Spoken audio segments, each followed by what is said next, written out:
ভারতের উত্তরপ্রদেশের মিরাটে প্রধানমন্ত্রী নরেন্দ্র মোদী, কেন্দ্রীয় স্বরাষ্ট্রমন্ত্রী অমিত শাহ এবং মুখ্যমন্ত্রী যোগী আদিত্যনাথকে নিয়ে বিতর্কিত মন্তব্য করার অভিযোগে এহসান নামে এক বৃদ্ধকে গ্রেফতার করেছে পুলিশ। সামাজিক যোগাযোগ মাধ্যমে ছড়িয়ে পড়া একটি সাক্ষাৎকার প্রকাশের একদিনের মধ্যে তার বিরুদ্ধে মামলা করে তাকে হেফাজতে নেওয়া হয়।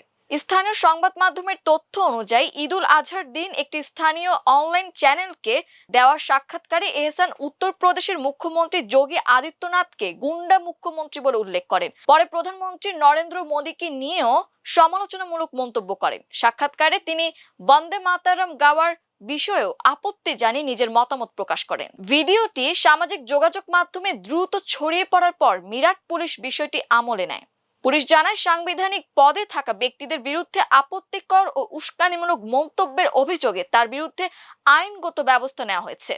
তদন্ত শেষে একটি বিশেষ দল গঠন করে তাকে গ্রেফতার করা হয়। গ্রেফতারের পর পুলিশের প্রকাশ করা একটি ভিডিও নতুন বিতর্কের জন্ম দিয়েছে। ভিডিওতে দেখা যায় বৃদ্ধকে দুই পুলিশ সদস্যের সঙ্গে হাঁটতে হচ্ছে এবং তিনি কান ধরে আছেন। কয়েকটি প্রতিবেদনে দাবি করা হয়েছে জিজ্ঞাসাবাদের সময় তিনি নিজের মন্তব্যের জন্য অনুতাপ প্রকাশ করেছেন। তবে ভিডিওটি প্রকাশের পর পুলিশের আচরণ নিয়ে সামাজিক মাধ্যমে ব্যাপক আলোচনা শুরু হয়।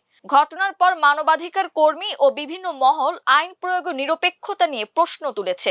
সমালোচকদের দাবি, একই সময় মিরাটের আরেক ঘটনায় এক ব্যক্তি সাম্প্রদায়িক উত্তেজনা সৃষ্টির উদ্দেশ্যে মিথ্যা অভিযোগ করলেও তার বিরুদ্ধে কঠোর ব্যবস্থা নেওয়া হয়নি। সিসিটিভি ফুটেজে অভিযোগটি সাজানো বলে প্রমাণিত হওয়ার পরও তাকে শুধুমাত্র সতর্ক করে ছেড়ে দেওয়া হয়েছে বলে জানা যায়।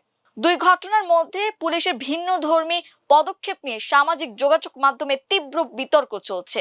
অনেকেই প্রশ্ন তুলছেন, একই জেলার দুই ঘটনায় আইন প্রয়োগের ক্ষেত্রে ভিন্ন মানদণ্ড অনুসরণ করা হয়েছে কিনা। এ নিয়ে রাজনৈতিক ও সামাজিক মহলেও আলোচনা অব্যাহত রয়েছে। এদিকে ঘটনাটি নিয়ে সামাজিক যোগাযোগ মাধ্যমে ব্যাপক প্রতিক্রিয়া দেখা গেছে।